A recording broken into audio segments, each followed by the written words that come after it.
had just dropped an empty trailer at a building inside the cave to get loaded, and I was driving out to the north entrance to get another trailer.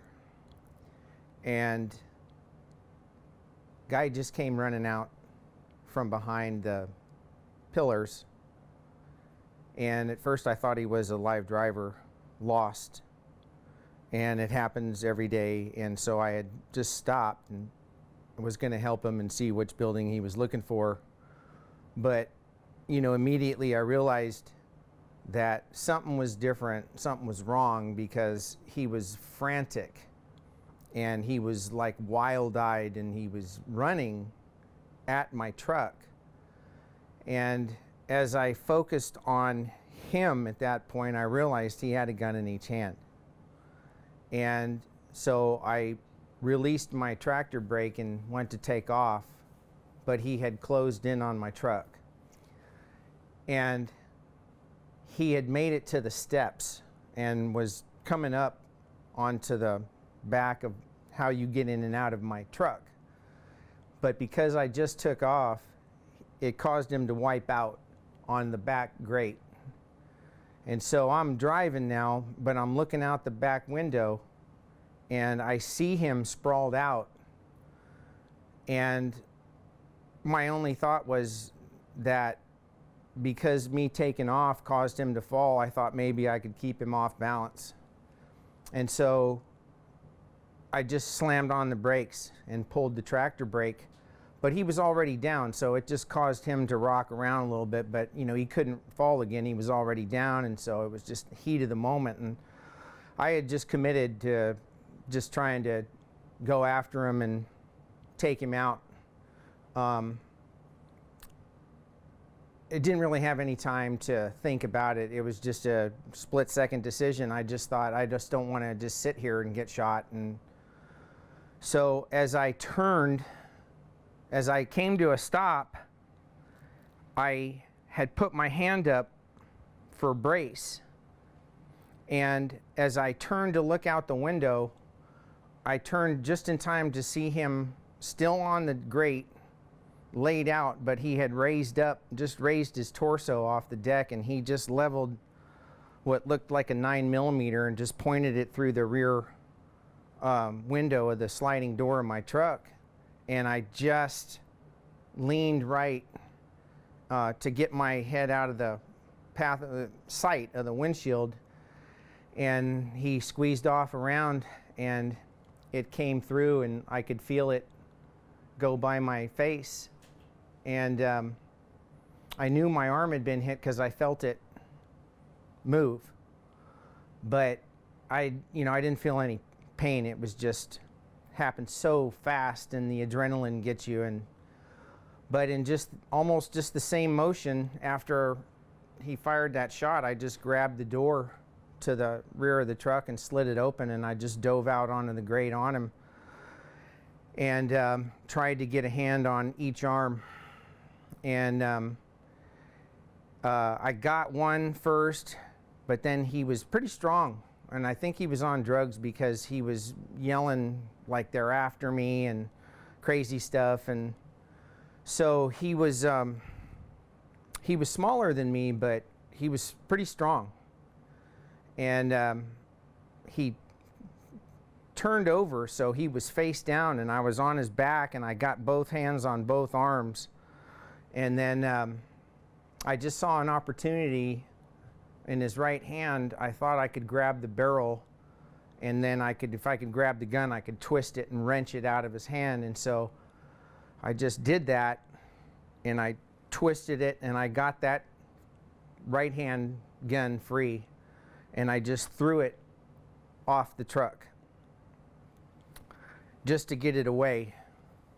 And then unfortunately, at that moment, he must have felt like he had an opportunity because I didn't have a grip on both his arms. He muscled up and he made a squirrely move and he broke free.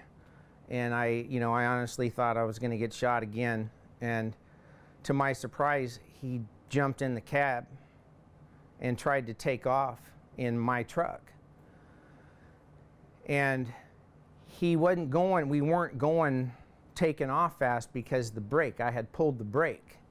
So he's fighting the brake, and I had tried to get up and was going to go back after him, but because of the jerking movement of the truck, I fell and I went off the passenger side, and I'm hanging on the grate.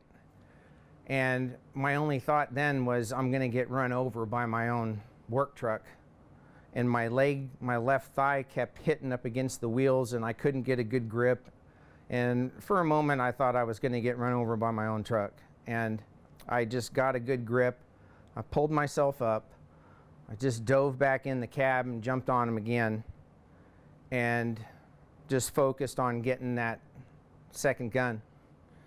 And we wrestled around in there, and I finally just put a knee in his lap, put all my weight on him, got both hands on his left arm, grabbed that gun, wrenched it free, and when I pulled it away, he came up out of the seat, and he just put everything he had, and he kind of pushed me up into the corner of the cab, and he just took off.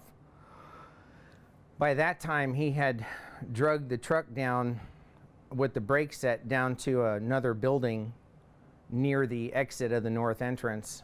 And at that point, I had, knowing that I was shot in the arm, got hit, I wanted to take a look, and he just took off. And the couple employees were looking out the window, and I got out of the truck, and I was yelling at them to call 911. And kind of looking back, it was kind of a mistake, because I let my guard down after I got the second gun.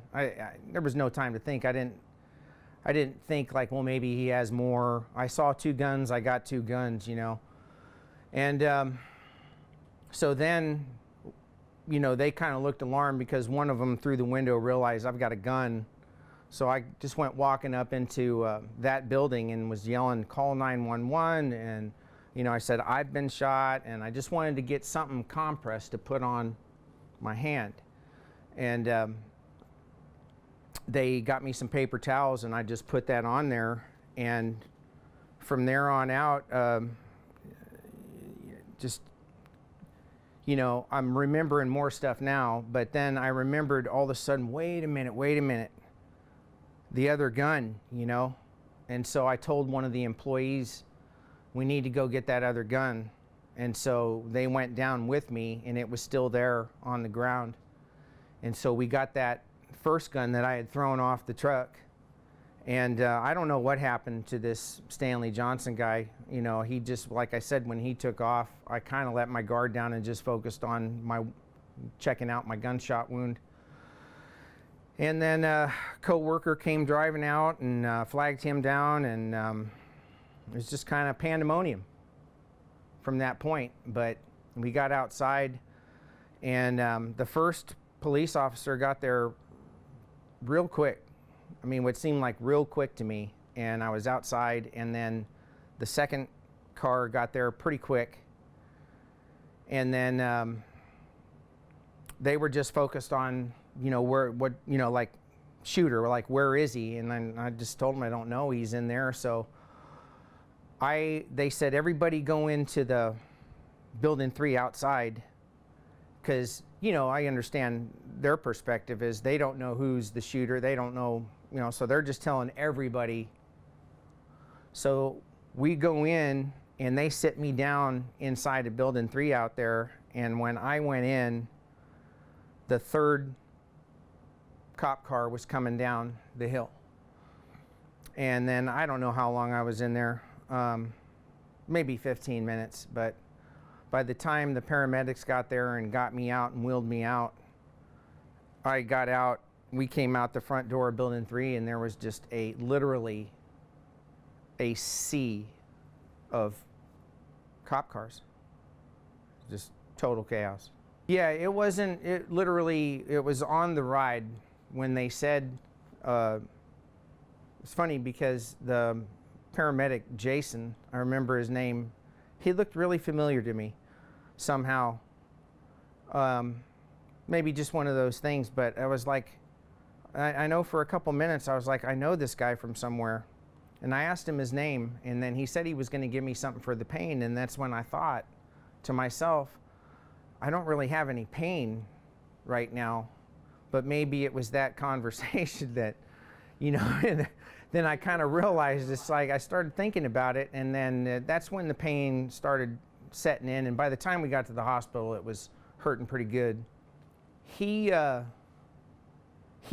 was on foot. He didn't jump in his car. Okay, that was the part. Yeah, he came running up to my work truck. Okay, and then he got in it. Yeah, and after the initial scuffle, when I threw the first gun off, when I let go, when I pulled the gun and threw it off the truck, and I no longer had physical control of this guy, he broke free from me. Like I said, the guy in my, I don't know him, and I couldn't say for sure, but guy looked like he was about 5'8", but he was built pretty good. He has muscle mass, you know, and just from his behavior and the crazy stuff he was saying, I'm assuming that he was amped up on some drugs, and so he was strong.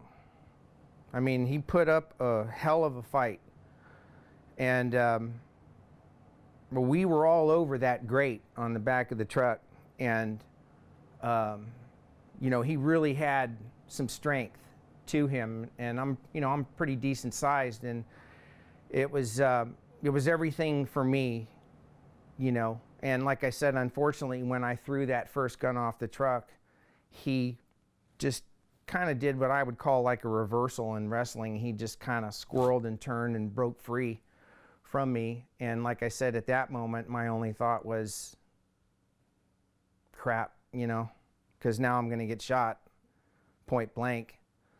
And like I said, just, you know, I couldn't believe it, but he just jumped in the cab and tried to take off in the truck. Flight, hide, and fight. And I initially tried to take off in my work truck. Right. Yeah. But he had closed the ground because he was running, and by the time I realized he had a gun in each hand, you know, I mean, I did try to take off, but he made it to the truck. Once he made it to the truck, then there was no time to think, and it was more of just a reaction that I had an old Taekwondo instructor that used to say, don't think of the outcome. You know, he would say, if you think of the outcome, then you've defeated yourself. You know, he said, just fight. If you start thinking about whether you're going to get hurt or whatever, he said, you know, that's not the way. So he said that, you know, 1,000 times, you know. There is no outcome, you know, and I had just kind of heard his voice, and be honest with you, and when I saw him on the grate looking over my back shoulder, and I saw he still had 2 guns, 1 in each hand, it just became like I just instantly decided that I was just going to make a break on him and just try and get to him and just take him out, and rather than just just sit there and get shot. I'm just extremely thankful to be alive. It gets me a little choked up. The looking over my shoulder in a adrenalized situation and seeing the guy has made it to my truck. You know, I tried to get away and just drive away. But when I see he's right there, I mean, the guy's 5 feet away. And I'm just thinking, as soon as he gains his composure back there, I'm going to get shot. I don't know his intentions, but when you see a guy with a gun in each hand, it's just what I thought was that this guy is going to shoot me. As soon as he gains his composure, as soon as he stabilizes himself, I'm going to get shot in the back of the head. And that's when I hit the brakes, try to just keep him off balance. I thought if I could hit the brakes and just in one move, just dive out the back, you know. But of course it takes a little while to stop, and then you lunge forward, and then like I said, I put my hand up, and that's how my hand got into the path, is I put my hand up, and as I came to a stop, and I turned to look at what is he doing or what's the situation there, all I saw was his right hand come up with that gun, and I just leaned over like that to get out of the sight, and that's when it came through, and I could feel it rush past. I could feel the air and the rush of the bullet, and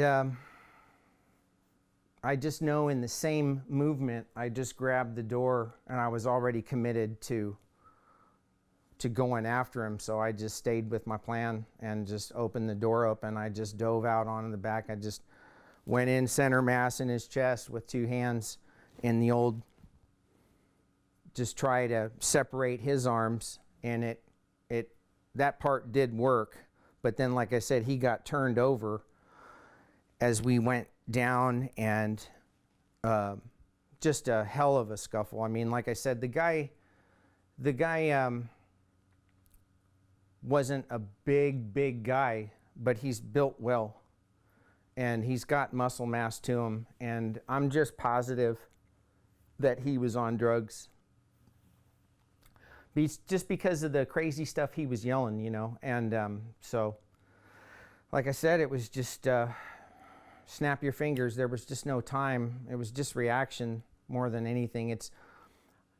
I'm able to tell this now just looking back and realizing, because at the time you're just reacting. I mean, it was just like, you know, it wasn't like you have a chance to sit there and say, I'm going to do X, Y, and Z or whatever. It was just certain reactional thoughts. And like I said, amazingly, I could hear Alan Brown, the little voice initially, just saying, there is no outcome, you know. And that's what just got me going after this guy. I figured if I could neutralize the threat, it'd be a better chance at living than just sitting there and saying, please don't shoot me and whatever.